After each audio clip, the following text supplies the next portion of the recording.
Today is August 30th, 2021. Welcome to Native Calgarian. Oki, Nagana go, Mekoche, Stokom, Aki. My name is Red Thunder Woman. My married English name is Michelle Robinson, and I use she and her pronouns. Native Calgarian is being recorded on the lands of the Niitsitapi, which is the Blackfoot Confederacy. The Blackfoot south of the opposed US-Canadian border are the Blackfeet, and north of the border are the Siksika, Ganai, and Bukani of the Confederacy. These lands are Treaty 7, signed September 22nd, 1877, with signatures that include the Blackfoot Confederacy, the Wesley, Chiniki, and Bearspaw Nations of the Stoney Nations, and the Dene from Tsuut'ina. I acknowledge all First Nation, Métis, Inuit status and non-status across Turtle Island as the keepers of these lands. All all non-Indigenous are treaty partners with the government signing on your behalf. I honor the Blackfoot, as the elders and the members have been so kind to me on my Red Road journey. Elder Red Crane taught me how to pronounce my spirit name. I was born in Calgary, or in Blackfoot, it's Malkinstis as Michelle Elliott, an English name which has afforded me privilege in an English colonial world. My mother is Northern Slavey Dene, or Satu Dene, but my Indian Act and Post status card by the Canadian government says Yellowknives Dene. My father is so Canadian. I am a daughter of the Mayflower and a daughter of the American Revolution, while having an Indian Act and Post status card. My Dene lineage roots me in the land of the Hare people, also called the Great Bear Lake people in Treaty 11. I'm a native to Turtle Island, and my Dene nation is a visitor to this area of Quinchotine Indahe, meaning many horse town, named after the Calgary Stampede. Land acknowledgements are critical for creating a safer space for Indigenous, as well as honoring the host as the guest and acknowledging your role as a treaty partner. My humblest apologies to the Blackfoot elders and language keepers as I try to learn proper pronunciation. Any mistakes or misinterpretations will be on me, and I encourage questions so that misunderstandings can be cleared up as soon as possible. I do not speak on behalf of all Indigenous, but I share what I know as I walk down my red road. My Patreon account is Native Calgarian, where you can pledge and support. Thank you to the previous donors for already showing your support. If you value listening or watching and can afford to give, thank you. To those who cannot afford to give, I'd love to hear from you at nativeyyc@gmail.com, where you can send in your comments or questions. Also, giving a review helps on whatever medium you are listening from. So I have a YouTube channel that you can go and subscribe, or you can go to nativecalgarian.com for the latest podcasts and pin posts on social media. Today, there is a lot of things to talk about, so let's get started. I want to say happy Pride for all of Calgary, and I guess Ottawa also has their Pride as well. So if you're in Ottawa, I'd love to know if you're even listening. So it would be wonderful to hear that. So in Alberta, our COVID-19 cases are, it's not funny. We have 1,000 each day, the last 3 days at least. So we have over 3,000 cases. Our doctors and nurses are understaffed. They're being forced to come from vacation. And unfortunately, our premier is missing in action. And people are joking about, where's Kenny, and putting his name and his picture on milk cartons and such. But, it's kind of hard for me to get too much into that fun, because like missing people is a real issue for me. But, because we're native, there's just not an understanding of that issue for a lot of the non-Indigenous folks. But the truth is that our premier is taking some sort of vacation, and it's really hard because now we need leadership more than ever, because we're going through an enormous fourth wave. For those who don't know, I've been talking about Alberta politics, the cuts to healthcare, mental health care for decades. Kevin Taft is a professor out of the University of Alberta up in Edmonton, and he's the former Liberal leader as well. Anyway, he has tons of books on this conversation about cuts that have happened to our healthcare. And it was part of the reason why Dr. David Swan ran was because of climate change, actually. And he was seeing an increase of allergies, asthma, and such happening to our children. And he knew climate change and the development of coal was absolutely problematic in the health of children. So these were things they ran on. These were things that they were talking about then and have been a strong advocate for public health. Um, and it's hard for me because I believe in public health. Unfortunately, we've had so much racism in the healthcare system. I want to, for those who may not have heard it, please go back through my previous episodes and listen to Corey Ashley. His wife Lillian died at the Hannah Hospital around Christmas time because of racism and sexism. And so, yeah, I believe in public health care, but of course, I have some major issues with the lack of understanding of racism and sexism in the healthcare profession. I mean, we joke even as women about, oh, the number one problem to all of the issues is your weight. So it doesn't matter if you're getting stabbed. No, what matters is your weight. And if your weight is not there, then you're being judged for not being overweight according to them and their belief systems and their biases. And why that matters and why I keep bringing it up is because right now with the COVID cases, we're seeing what's called compassion fatigue. Now, I would argue, the white supremacy in health has allowed the death of people of color, immigrants, and Indigenous since we've started our public health. Anyway, I bring it up because now that COVID is rising to the point of, we're canceling elective surgeries and such as well. And, don't get me started on why that's considered a classification of elective when half the time it shouldn't be. But regardless, we're in a situation where they don't want to treat people who can't prove that they are fully vaccinated. And of course, that's very problematic for those who have barriers to getting vaccines.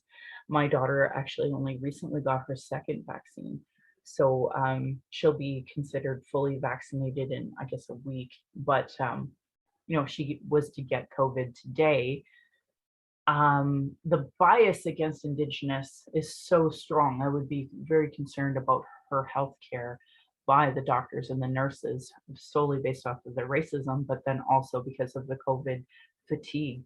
So unfortunately, even for those who have been advocating for personal health freedoms like myself with, cannabis and midwifery, we're kind of at a breaking point with this global pandemic where there are a lot of people who are so exhausted and so tired of lockdowns that they just want to move on. And unfortunately, plagues don't get to just move on. That's not how it works. Like we have to, um, in, lock down. We have to. But I know that's not a popular opinion. I know people are tired of it. And here in Alberta, I'm sure you're all well aware that they've decided, the Alberta government, that they're going to resume school classes, but without, doing contact tracing and such. So some of the boards have had to actually show leadership and say, oh no, we're going to mandate masks and other protocols. And so much irony in, oh, so they can make a decision all by themselves, but it doesn't talk about racism. So I guess that's why they can do it. Yeah, that's a slam to you, Calgary Board of Education, for not doing it sooner. Especially on the land issue, but like racism in general. I mean, I have to now homeschool my daughter because of the racism that we've, not just racism, she's also experienced gendered violence. And, they at the time taught, used every excuse in the book to not change Langevin and were very awful to my daughter. So of course we could no longer use their services and not want to care about public education, but it's so hard to blah, blah, blah, blah, blah. I'm getting off topic of COVID-19 and the safety of the children. I wish I could just write off the public, but I'm not wired that way, the way other people are.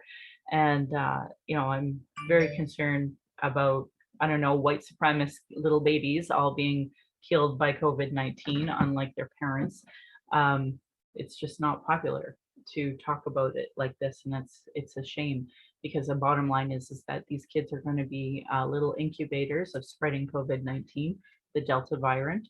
And, rather than care about their safety, we're just going to allow it to spread wild and make the Calgary Board of Education and other school boards across the country or across the province, sorry, decide whether or not they're going to mandate masks because our conservative government is incapable of that sort of leadership.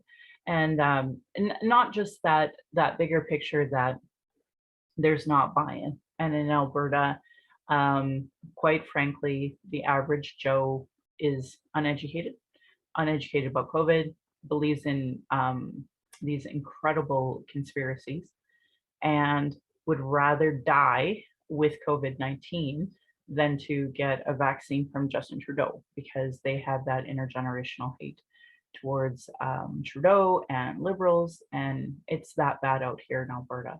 So, here we have a premier who hates Justin Trudeau just as much, hates science, federally proved that with their cuts to science on a regular basis when they were federal. And here we are in the middle of a fourth wave. Our children are going to these schools, and a lot of adults, they're tired and don't want to, be open and honest about the science. So, Tabor had their Corn Fest this past weekend, and it was so busy. They had lineups. They're never that busy. I know people are tired and want to get out and do some events and do some fun things. And Calgary had a big concert and lots of people there too. So, at this point, it started with the Calgary Stampede, but now it's going to just spread like wildfire. And it's Edmonton, actually, I guess, who has the most numbers at this point. So it'll be interesting to see what happens in next week, the week after, how many people are, what our problems here in Alberta are going to be, and especially with the lack of leadership from somebody who does not want to support federal politics of vaccines, science, etc. And a lot of people are rumoring, the rumor mill is saying that the Conservative federal party has asked some of the provincial conservatives to kind of take a vacation during this writ. And so it's not just Jason Kinney, but also Doug Ford has gone missing, apparently. Anyway, Doug Ford doesn't have anything to do with Alberta's COVID-19 cases rising. And, so obviously I would hold Jason Kinney to account on that, but I also ran provincially. So that's part of the reason why I just, I would do anything to have Jason Kinney take off his partisan hat and just look at facts and science. But I know he's not wired that way. So hopefully the Catholic Church will help persuade folks like him who can't think for themselves and need the Catholic Church to tell them what to do and what to think. So the federal election is happening. Today is the deadline, hard deadline for signatures. So what does that mean? I'm not going to lie, Democratic or civic literacy is pretty low. And, people don't know some of the basics of elections. And, I've been with the Liberal Party for many years, so I've been really lucky to kind of watch this process. There's been changes. Every time there's a new government, there's, changes in some of the things that we do, but generally it's the same sort of thing. So anyway, in order to even be on the ballot, and you've gone through the process of your party approving you, and you've paid your fees to your party, etc. Elections Canada has a sheet, and on that sheet you have to get a minimum amount of signatures to even put your name on the ballot. And today's that deadline, and that's why I bring it up. So unfortunately here in Alberta, it was really tough to get some of the signatures that we needed. And as a result, Green Party, NDP, and Liberal parties aren't necessarily going to be on the ballot across the province because of how hard that was. And even myself, like I drove out to Medicine Hat to get some signatures. I want to say thank you to all of my Twitter followers, all my Facebook followers for engaging with me, for giving me some time and space, meeting me. I got to see an old friend of mine from high school. I got to meet one of the folks that are running for city council and just love her to pieces. So I hope that one day she may consider coming on my show so we can talk about, Medicine Hat and the politics of Medicine Hat. Went down to McGrath. Woo! Let me tell you. So McGrath is just south of Lethbridge. This is the heart of farmers, I tell you. Really kind people for the most part. Not everybody was, but at one point in time, I was on a door and knocking on somebody's door, and they shooed me in their house immediately because apparently they had a wasp nest that I was completely oblivious to. And so anyway, Wild Rose candidate out of all people, and he was lamenting to me the idea that you have to door knock, and so I was kind of laughing inside because all parties have to door knock. It's just the way it is, and it's a pandemic. So of course I door knock with hand sanitizers and masks, and try to wipe the pens with hand sanitizer after every time I pass it off. But it's the best way we can kind of do this in the middle of a pandemic. And so I bring all of this up because if you are a progressive in Alberta, and I see you on Twitter, I see folks on Twitter bitching and complaining about Jason Kenney, rightfully so. I'm with you, obviously, of retweeting you, watching you. But especially if you're in the healthcare industry, I really encourage you to consider running for politics, one, but I also consider getting involved even a little. So had we had enough volunteers across the province to go door to door and get those signatures, we actually would have Green Party, NDP, Liberal candidates all across the province in order to be on the ballot. And I know people are going to be upset that they're green person, that there's no green option, but if you're not involved in your party in any capacity, they don't even know that they can get your signature, right? So like someone like me, I would call in advance and say, hey, when's a good time we could meet up? And this is the importance of things like coffee chats. This is the importance of meeting people in person.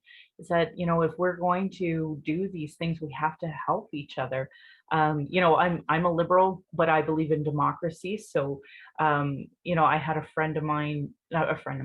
acquaintance of mine on Twitter that we are in solidarity, a comrade on many different issues. We met here in Lethbridge, and he and many other folks at this protest for health restrictions assigned my Liberal candidate's papers to get him elected.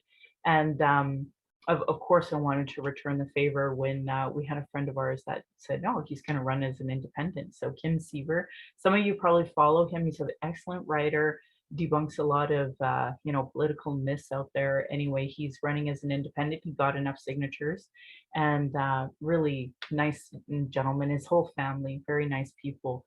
So obviously I don't want anyone to be Devin Hargraves, my candidate, because one, he helped us transition here to Lethbridge, but two, he's been a long friend. He's done more for the country in a lot of ways than most people ever will, just by creating that the petition about conversion.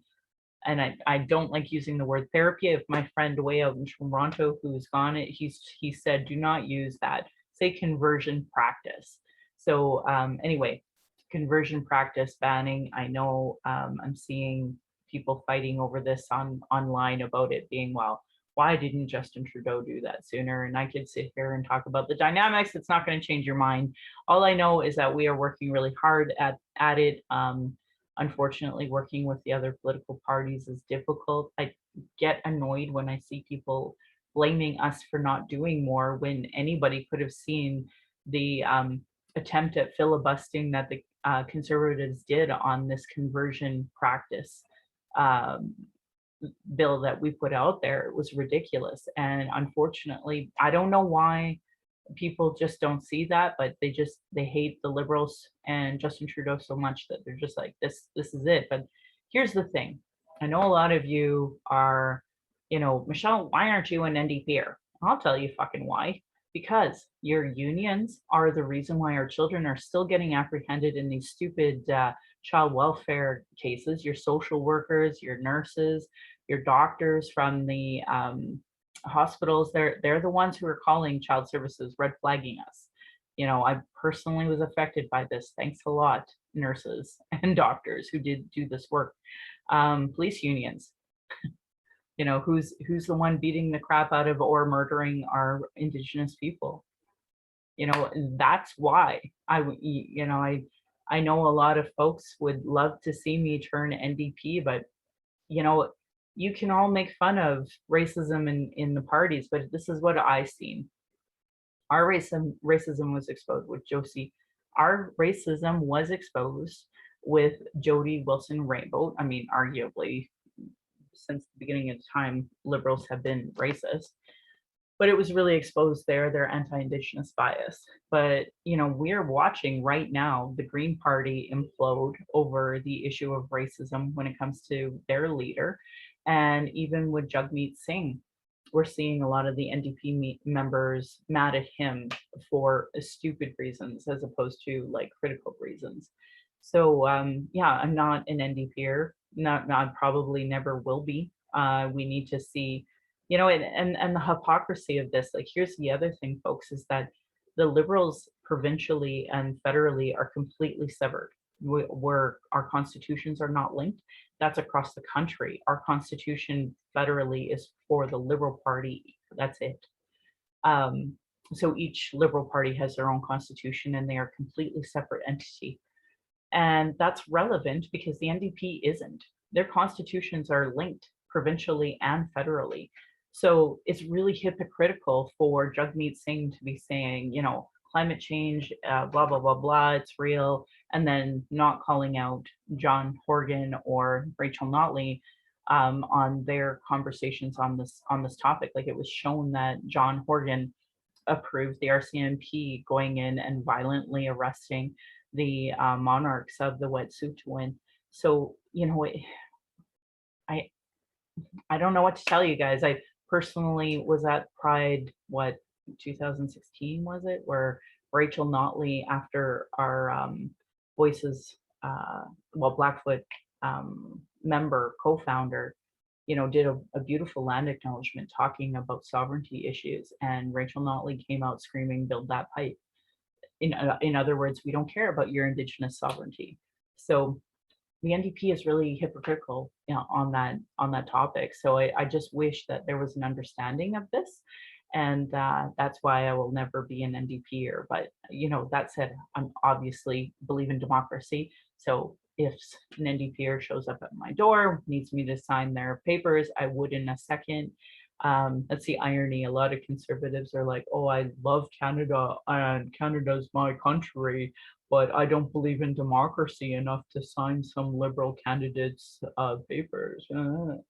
So whatever. I know you don't believe in democracy, clearly, by who you will constantly elect, but I actually think conservatives are really they just don't even know. I had a conversation with a family member because they were a little upset that I'm homeschooling. And I said, "Well, have you looked into the Alberta curriculum recently?" And you could tell this was absolutely not a question that they were expecting in any capacity. And I said, "Well, in Alberta, we are allowed to basically homeschool to the point where you can believe the earth is flat, dinosaurs never lived, Jesus is our king, all of that. But on the flip side, that gives someone like myself freedom to talk to my daughter about Indigenous issues, sovereignty, Indigenous ways." And unfortunately, I wish I wasn't so colonized, but this is the point. I'm going to make up this point at this time, is that our culture, our language was violently taken away. It's genocide. And so I have to figure out how to reclaim my identity, my culture, my language, and the added stress of teaching my daughter, because obviously those public schools are so incapable of doing anything like that. First of all, they're racist, they have their anti-Indigenous bias, they don't have the curriculum, and they certainly don't have any, they're teaching yoga. I can't even wrap my brain around. There's nothing more that infuriates me more than hearing any person who's not Indian actually say namaste. I can't even tolerate it. I can't believe this is part of the curriculum in schools without having a proper instructor, just having some, modified whatever. And people are like, oh my God, Michelle, it's just stretching. And it's like, then call it stretching. Don't call it yoga. Don't appropriate somebody else's culture. But, we're Canadian, so we have to all of the time. Anyway. So let's get back to the federal election. Signatures was today. So a group that I work with called ICARE, they're an anti-racism, interfaith anti-racism group. I've been lucky enough to be working and co-chairing with Dr. Zaidi for quite some time. Unfortunately, we had to take a big break from COVID, and we're just trying to get things going again. Anyway, on September 12th, there is an anti-hate conference that is happening, and our big agenda item is trying to get Indigenous organizations, people to add their name to the one thing we want to push the federal election candidates on. And it's yes or no, do you believe in genocide in Canada or don't you? Because if the answer is no, this person is completely irrelevant. We cannot have reconciliation without truth first. And if Canadians are still stuck on not acknowledging genocide, we will never have reconciliation. And right now, we still have that as an issue and as a problem. So the flags have been at half-mast since the first 215 unmarked graves have been found. And they're supposed to stay that way. But the Conservative leader, Erin O'Toole, is out there saying, oh, we should be proud as Canadians and we should raise our flags, basically, thumbing his nose at us as Indigenous people. And, it's just so incredible, that party, how I think this is the first year they've ever acknowledged climate change is real. And I'm sure that goes against their membership if you were to look at their convention vote. So his decision to actually say climate change is real may even get him kicked out of the Conservative Party, depending on the election results. Anyway, Nova Scotia just lost a Conservative candidate over sexual harassment allegations, and which was shocking to me. He put out this really great, strong statement, but I kind of laughed inside because I thought, well, you are the last party. Actually, I would say your party has actually perpetrated sexism in politics in general. And anyway, I found it interesting because I've come from the place where Kent Hare was basically no longer a cabinet member, didn't get reelected as a result of sexual harassment allegations that completely were unfounded. So I don't know what to say about that, folks. Keep judging a guy who's like shot in a wheelchair, but whatever, by a Conservative staffer. So it's interesting because a friend of mine was, talking about how sexual harassment allegations that are proven unfounded should be criminalized. And I thought, I certainly don't see you advocating for your little Conservative staffer to go to jail over her allegations, but what else? So anyway, I don't like to take sexual harassment allegations lightly. I certainly hope for healing for that person. I seen that tweet, retweeted it immediately, and hope that they're doing okay, because now they're going to be scrutinized not just by the justice system, which is sexist and misogynistic, but also all of the Canadians that are, I don't know why we live in such a internalized hate of, anyone who isn't white and male, but we do. So anyway, so I wanted to push anybody on the candidates at your door, that come to your door or that are running. Just ask them, do you believe in genocide against Indigenous people or don't you? See what their answers are. Tell me what you end up hearing for this federal election, because if there was somebody who record it, put it up there, tag me, I would retweet that in a second, depending on the answers, because it's important for Canadians to talk about this. Another thing that so a lot of people may not know this, but back to civic literacy, our Senate is appointed by our elected officials. So when Harper was prime minister, he got to appoint Senate. And now that Justin Trudeau is prime minister, he gets to appoint folks to go to the Senate. And anyway, Alberta has always had it in their head, because we have consecutive conservative idiots who were always running this stupid province.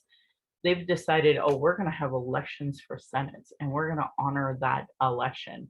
So anyway, there's a probably more NDP or union white male fellow running named Duncan Kinney, and not Kenny, but with an I, Kinney.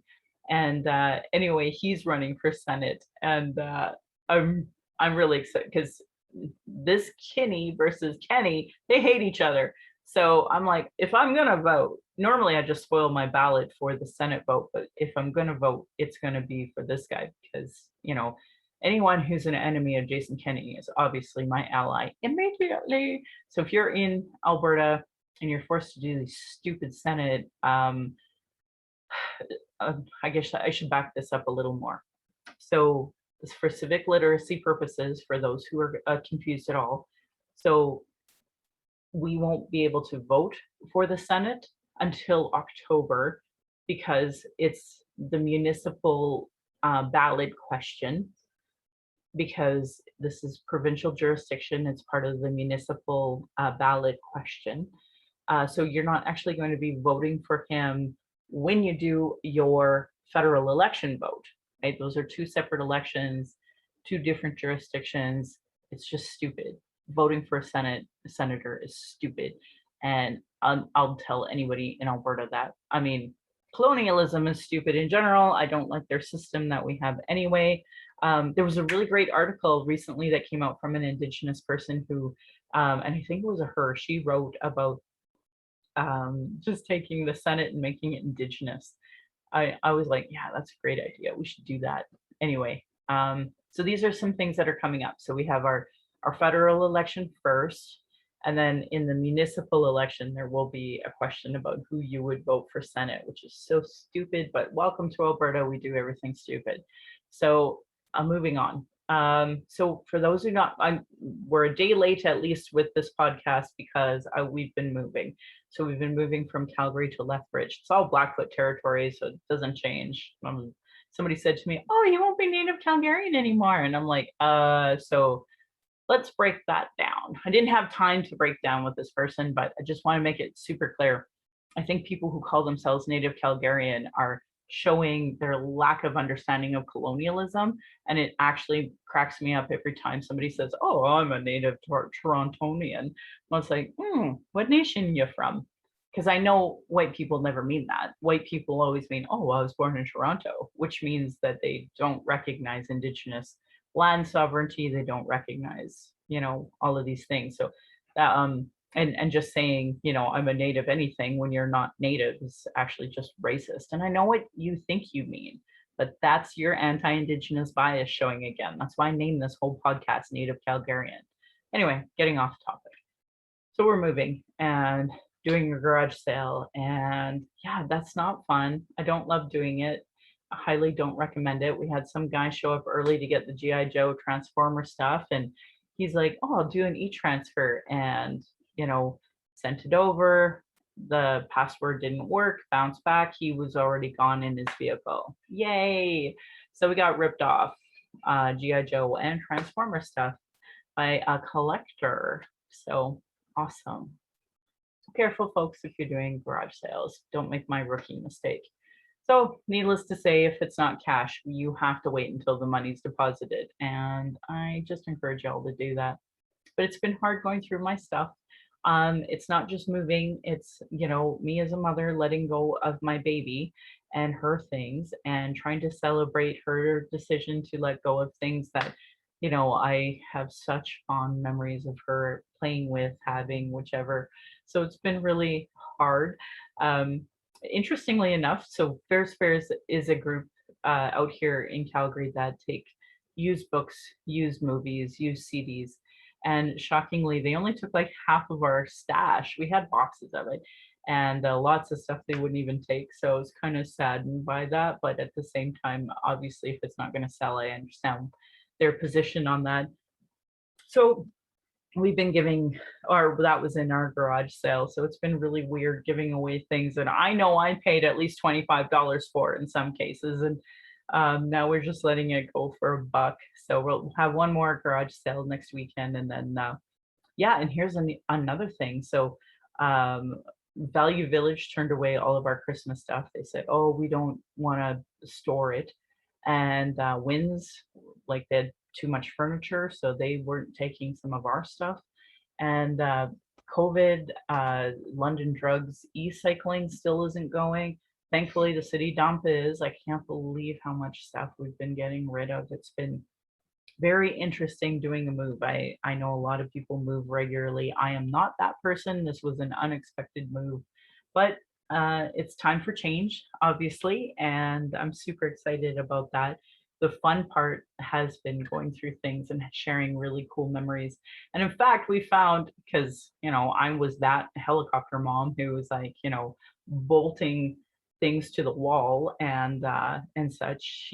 My daughter actually didn't even know we had some of the books we had and such, because I had them hidden downstairs and she never went downstairs. So it's been fun kind of introducing things to her and showing her memories, my ridiculous, collection of um, cassette tapes and I don't know, in acid washed like cases. I'm such a nerd, but it's been so fun. So that part's been good. But it's been interesting too what triggers me. We had a trailer hitch and I couldn't help but think of Barbara Kentner out in Ontario that had that trailer hitch thrown at her that killed her. It took a few months to kill her, and she had internal bleeding from it that they couldn't repair. And then the guy who did it didn't get much, and it's just triggering because Kirsten, a young man's, the two brothers that hunted him down and killed him, they didn't get much either. And it's hard. I need to heal. I need to be able to see a trailer hitch without breaking down, but I'm not there. I think it's too much. I think it's, the pandemic, poor leadership, job loss, job gain, or relocation. Man, I'm just on the verge of tears, crying regularly. It's been a lot of change for me. So anyway, that's why there's been a bit of a delay and a bit of a change, and you're going to see me sharing a lot more stuff from Lethbridge.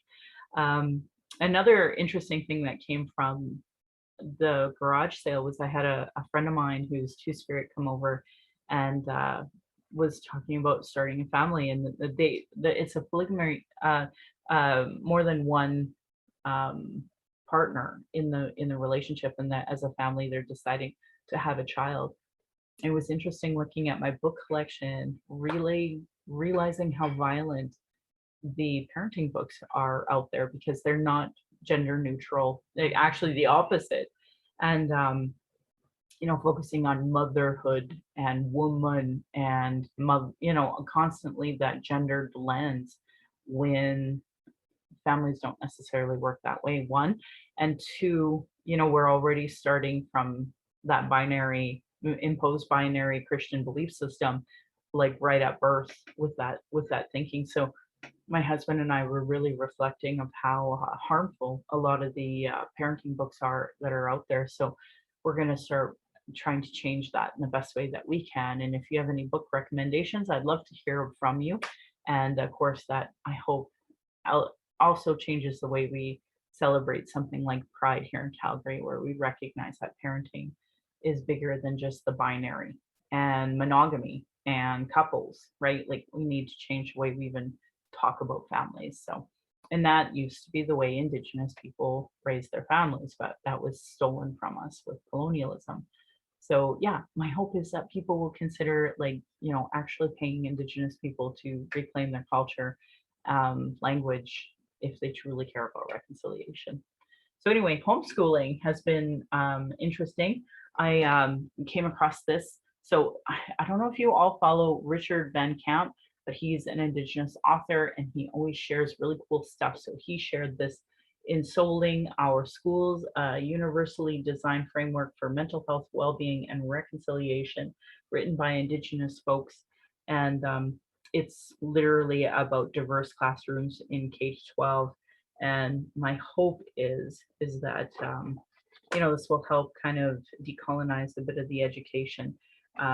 These are people that I really believe in. So another thing that I just came across by chance was we all go back to the land, the who, why, and how of land acknowledgement. So if you don't want to pay me to do a land acknowledgement teaching, there is a book that you can get.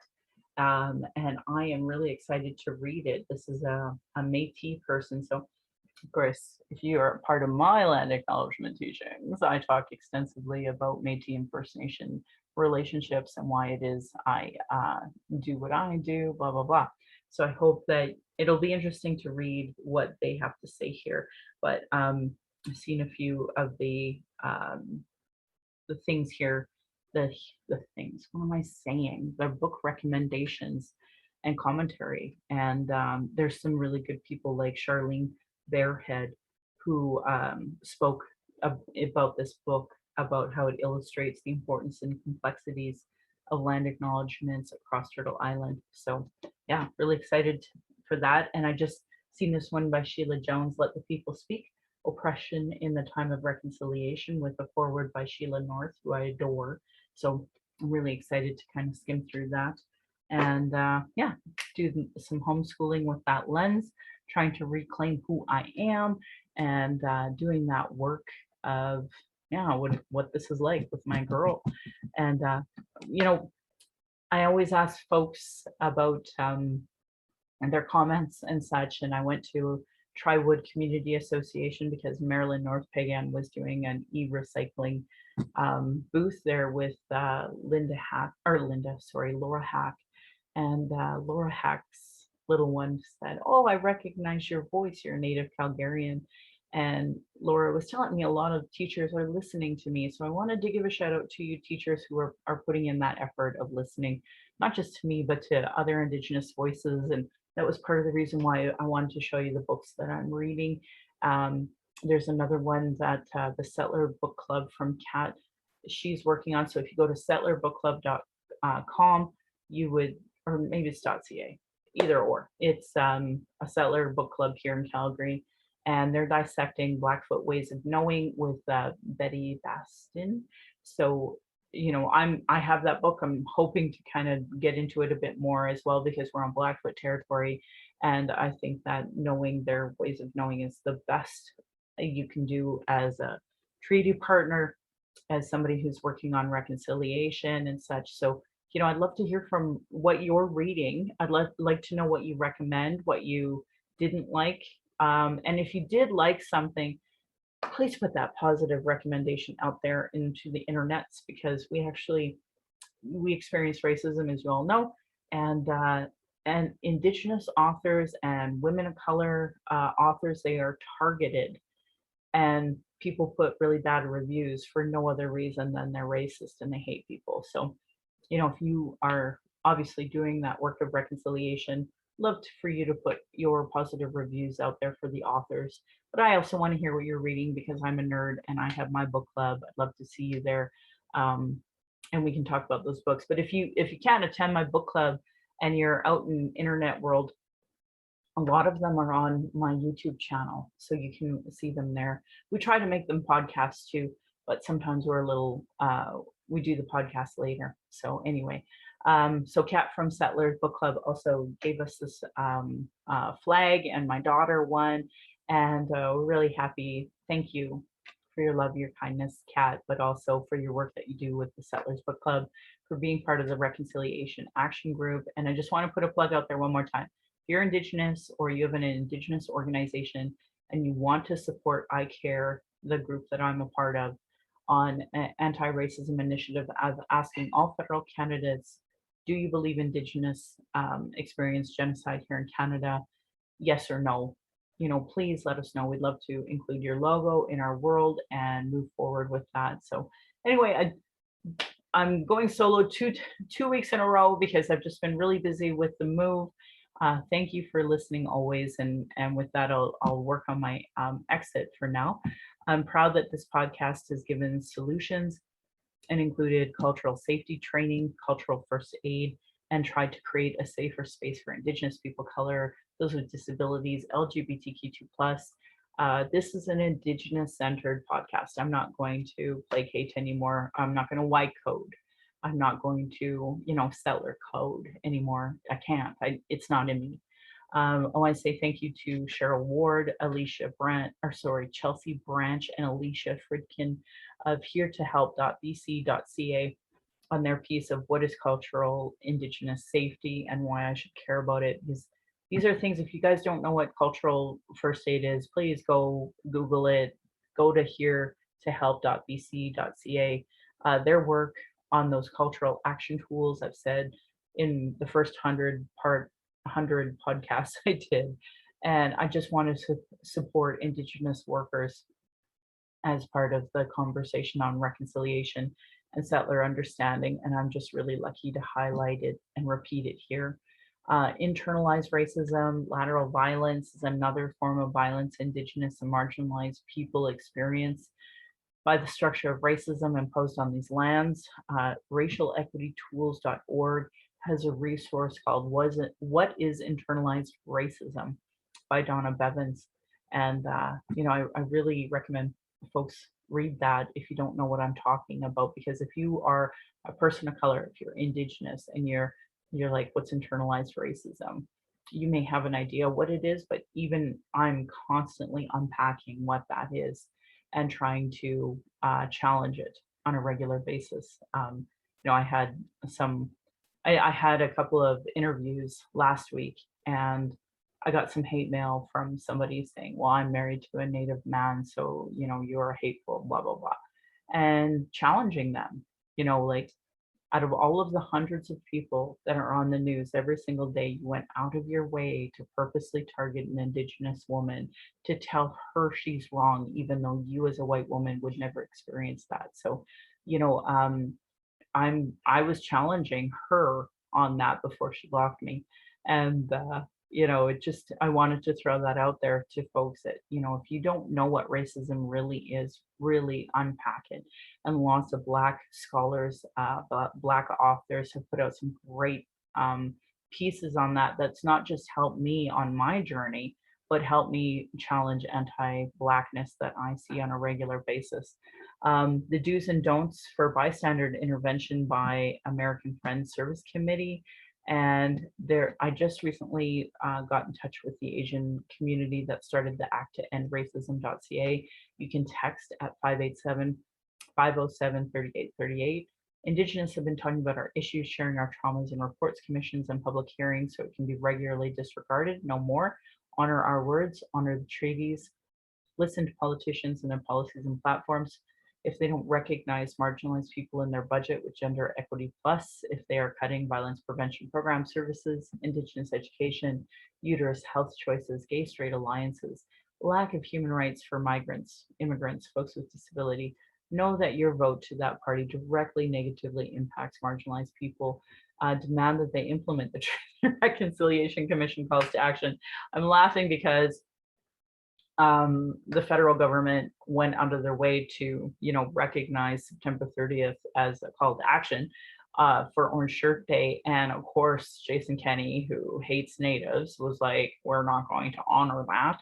And neither is AHS, which is like, yeah, we know you kill us in your health system, so I'm not surprised you won't. Anyway, some of the school boards are trying to implement that day. So hats off to you, school boards. I know Calgary Board of Education, the Catholic Board, Calgary Catholic Board, and a few others have put it out there.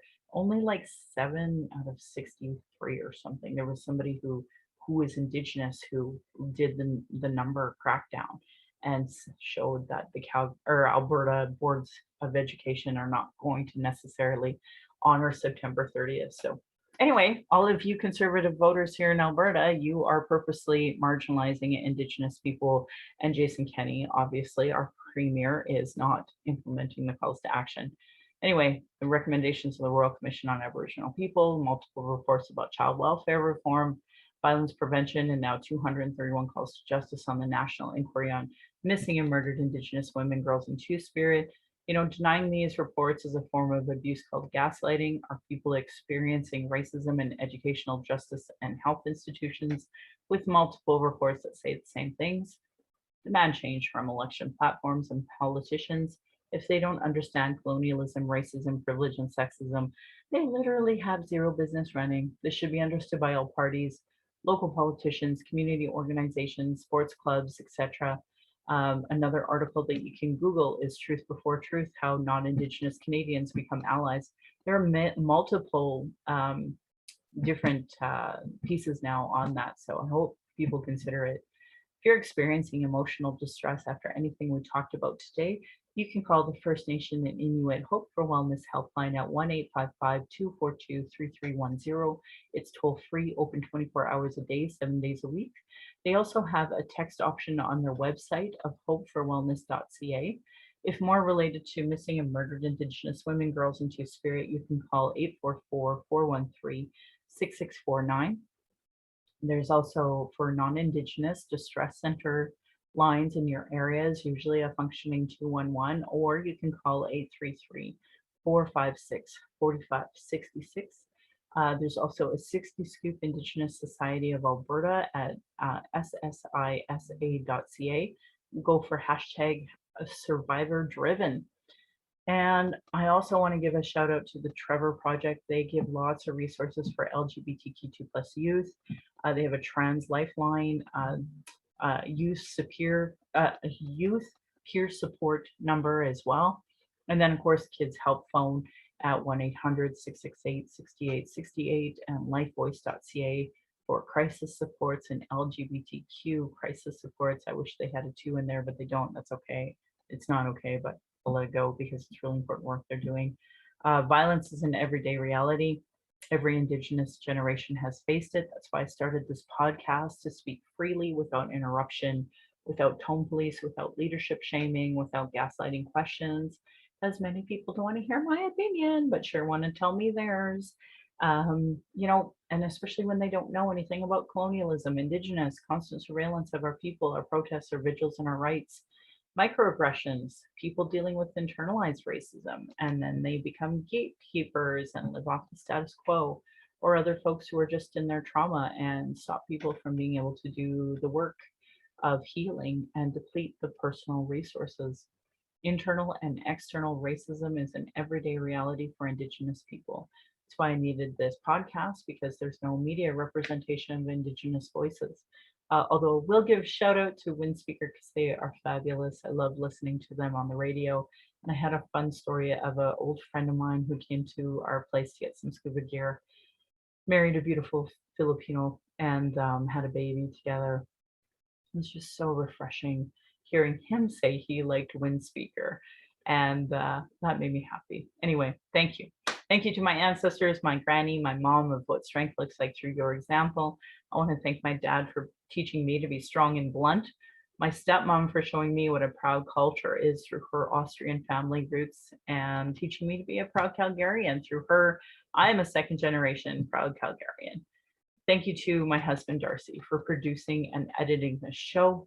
He's been my childhood friend, the father of our child, and my support when I started walking down the red road.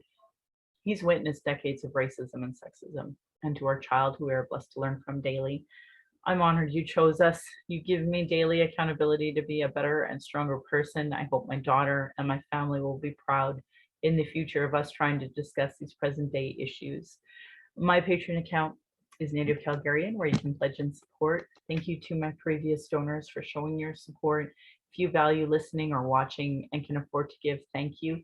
To those who cannot afford to give, I'd love to hear from you at nativeyyc@gmail.com, where you can send in your comments or your questions. And I also have a YouTube channel that you can go and subscribe.